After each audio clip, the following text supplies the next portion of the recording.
ఏం పేరే? బక్కానా. పక్కన ఏం చేస్తుంటావు? వ్యవసాయం చేస్తున్నా. వ్యవసాయం చేస్తున్నా. బలరు మేపుకుంటున్నా. ఎన్ని ఎకరాలు చేస్తావు? ఉన్నదో 2 ఎకరాలు ఉండదు నాకు. 2 ఎకరాలు ఉన్నదా? ఏమేమి వేస్తావు వాళ్ళ పంటలు? వరి వేస్తా, పత్తి వేస్తా. అంతేనా? ఎట్లుంది గవర్నమెంట్ పథకాలు ఇస్తుందా?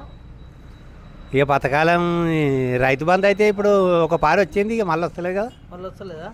ఎందుకట? ఈసారి అందరికి వస్తుంది, మరి అందరు దొంగ మాటలు మాట్లాడుతున్నట్టు. రైతు బంధు అయితే ఒకసారి వచ్చింది, ఇక మళ్ళీ వస్తలేదు. ఇక మళ్ళీ ఎందుకు వస్తలేదు మరి? ఏమో మరి. ఎప్పుడు వచ్చింది ఒకసారి అయినా? 5-6 నెలల కింద వచ్చింది. 5-6 నెలల కింద వచ్చింది. అంటే అది వానకాలమా యాసింగిదా? వానకాలంలో వచ్చింది. వానకాలం. మొన్న యాసింగిది రాలేదు. ఏమన్నారు అధికారులను అడిగితే? వస్తుందా అంటారు, ఎప్పుడు వస్తుందో. అంతేనా? రుణం ఏమన్నా తెచ్చుకున్నావా?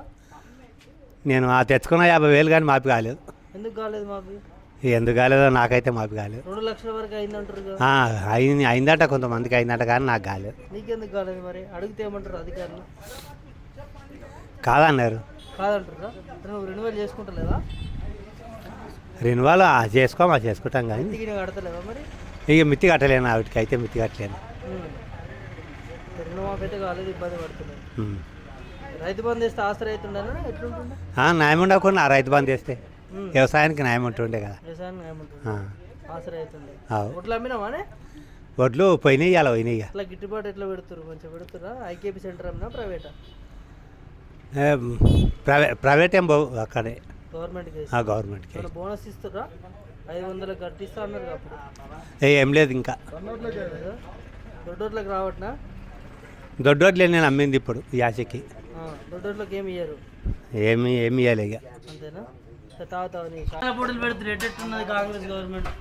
ఇక అంతా మంచిగా ఉన్నది సార్, ఏం చేస్తాం, ఆయన నడుస్తున్నది, అందరు మంచిది. ఏం చేద్దాం, ఇక వాళ్ళు చేసినప్పుడు వాళ్ళ బాధ ఉంటుంది, మనం అది ఏలేదు ఏలేదు అంటాం, కానీ ఎవరి బాధ వాళ్ళకు ఉంటుంది. కానీ ఎవరి బాధ వాళ్ళకు. ముఖ్యమంత్రి బాధపడుతుంది, అప్పు దొరుకుతలేదు, దొంగలెక్క చూస్తున్నట్టు. కానీ ఇక అది చెప్పలేము. ఇక ఆయన పరిస్థితి ఏమదో, బస్సులు ఫ్రీ పెట్టిండు, కరెంట్ ఫ్రీ పెట్టిండు, పెద్ద పెద్ద బడ్జెట్ అయితే అదే వచ్చేది.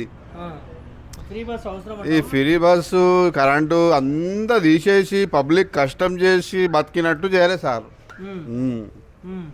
ఇవంతా తీసేయాలి.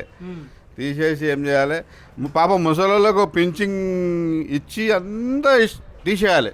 మనుషులు కష్టపడి బతకాలి.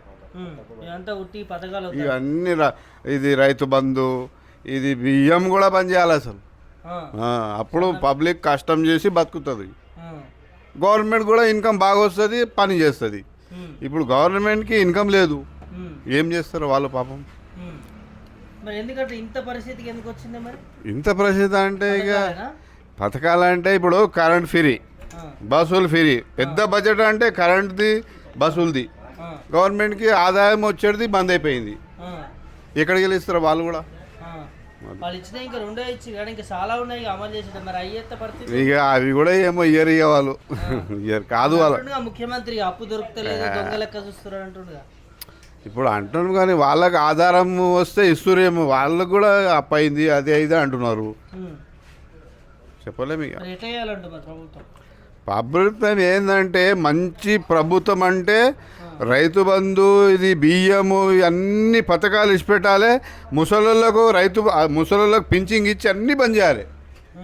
అప్పుడు పబ్లిక్ కష్టం చేసి మంచిగా బతుంది. ఇప్పుడు బియ్యం వస్తున్నాయి, అవి ఇవి వస్తున్నాయి, పుణ్యాన్ని తిరిగి రోడ్డు మీద తాగుతా తిరుగుతున్నారు పబ్లిక్, కష్టం చేస్తలేరు.